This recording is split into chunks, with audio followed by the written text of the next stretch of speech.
So you've been today down to the FLA. How was it for you? Very good. I enjoyed it. A lot of good responses from the audience. Exactly what we want. And I did my job to promote the party to a sympathetic crowd. It went well. I'm pleased with it. Great, great. So what are your thoughts? Why the FLA? What's with the DFLA? I've got no idea. I've got no idea. idea. I was invited by the FLA and I came. I've got no idea what's going on between them, and it's not my concern really. At the end of the day, you just went with who invited you. Can't complain at that, can you? As I say, I've got a job to do. My job is to promote the party, and where I'm invited to, I'll go. Yeah.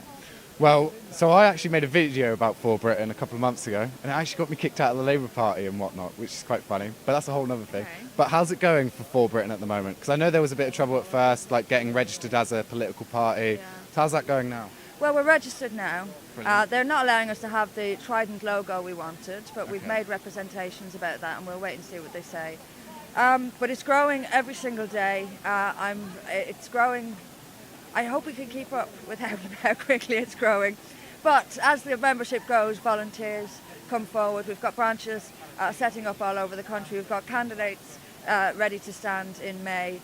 It's not easy, but I've got fantastic people around me, and I'm very optimistic. I think we can do it. I really do. Excellent, excellent. So the future's looking good for ForBritain then? The future is very good for ForBritain, and part of the reason is that the political class have completely abandoned the working class people. 100 or so years ago, Labour came out of nowhere and succeeded quite quickly because the working class people had nobody. And now the working class people have nobody. Yeah. I want us to step into that role. I'm working class myself. I know, the girls who are being raped all over this country are working class girls, and that's why no one gives a damn about them. Someone has to. I was a working class girl.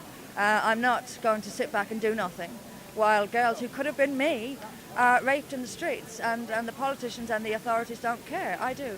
Yeah.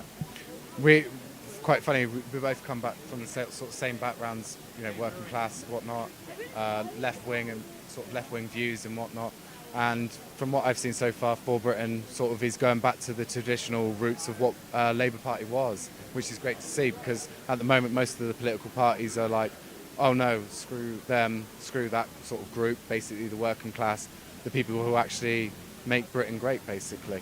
Well, we're not left or right, and that's very important. And I don't want us to be categorised as left or right. I just want us to be the common sense majority. I think the majority are decent, they have common sense, and they're overwhelmingly honest. That's the people we want to reach to. I also want to reach the non-voters. Non-voters are very important. And that's a third of the country. It is, if you can just get the non-voters, you can take control of the House of Commons. Yeah. It's an incredible thing. So I just want us to maintain this. We are telling the truth, and always will tell the truth, no matter how uncomfortable or how offensive it might be. That's the selling point. That is who we are, and that's what I want to do. And I came into politics against my better judgment to do that. And I'm not going to stop now. A lot of people made a lot of sacrifices to tell the truth, and we can't betray them, and we can't betray the truth itself. We just keep going, and we will reach people. And it's not just the working class, it's professionals, it's everyone who wants sanity, restored. Yeah. That's who we're speaking to. And we'll succeed, I have no doubt. Because we have seen a lot of crazy things happen in Britain recently. I mean, we can be here all night talking about the problems with Islam and the problems of the establishment not really talking about it. But also quite recently we've had quite a big sort of attack on free speech, or freedom of expression as it's legally defined in this country under the Human Rights Act of 1998 or 90, I can't quite remember. 98, yeah. But it's been absolutely crazy. I mean, look at what's just happened up north in Scotland with Marcus Meacham, otherwise known as Count Dankula. He's looking at possibly up to 6 months in jail for a YouTube video that was a joke. It's absolutely crazy. Yeah, I mean, look, part of the reason that the establishment is cracking down so hard on free speech now is because they can see people awakening. They can see that people are waking up. Yeah. They can see that people are starting to speak out. And so it's obvious, they're going to tighten the screws and try and frighten and intimidate people. It's too late. It's too late. There's no stopping this now. People know what's going on. People are not stupid. And the established parties and the political elite and the authorities think the people are stupid. They think they can tell us any old thing and we'll swallow it. We won't. They realise that the resistance, as I call it, is getting bigger and stronger, and so they're tightening the screws to try and keep down our right to speak. Of course they want to keep our right to speak down because they know if we're allowed to speak, the public out there will agree with us. Yeah. So they have to silence us in order to keep us from getting any power. It's not working. It won't work. Yeah. It's the more they tighten the screws, actually, the more resistance there'll be. Well, I think we're seeing that more day in, day out with groups like the FLA, Gays Against Sharia. More of these groups are starting, more protests are going across the country, and I personally think that the establishment really isn't going to wake up until we actually start. You have to replace them. Yeah, you can't, exactly. You can't wait for people who caused this. Are trusting them to solve it. They caused it. They've got no intention of solving any of these problems. We still live in a democracy, and we have within our power to completely replace Westminster. We have it in our power to get rid of them all, and that's what we need to do. Well, that's basically what it comes down to, is until those in the establishment, so either it be Labour or Tories, because that's the thing, we live in a two-party state. There's no difference, exactly. Between them. There's no difference between Exactly. Until we actually start affecting their actual seats and saying, like, for example, Theresa May and her parliamentary seat, until we affect her seat, basically, when we affect their jobs, then we will start seeing change. But we want to take their jobs. I'm not here as to be a barometer for them. I'm not here to show them a measure of public opinion. I'm here to throw them out and replace them.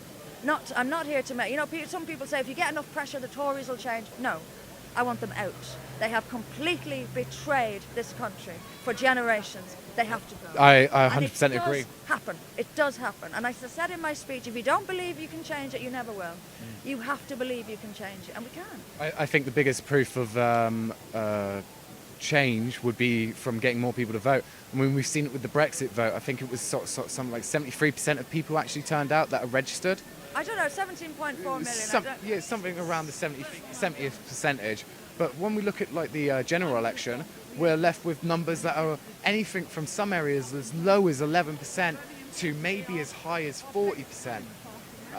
If we can get more people out voting, that would be... The reason is people don't trust politicians, and they're right not to trust politicians. And the people who do go out and vote are often voting for the least worst option, the best of a bad lot. Well, that's the situation we're in right now. They have any faith in. They've no one they trust, and they don't trust them because they've been lying to them for years. And that's why the truth is so important. That's why I'm keeping it. We are the party to tell the truth, because that will win the trust of the public. Nothing else will win it, only telling the truth. And especially on the hard issues. If you tell the truth about Islam, they know that they can trust you. Yeah. That's our intention. So just to wrap this up before we finish this, just a little bit about ForBritain. What is it that ForBritain stands for? What is its views? Where do you stand on free speech? And I know obviously where you stand on Islam. We're Democrats. First and foremost, the will of the people must be adhered to.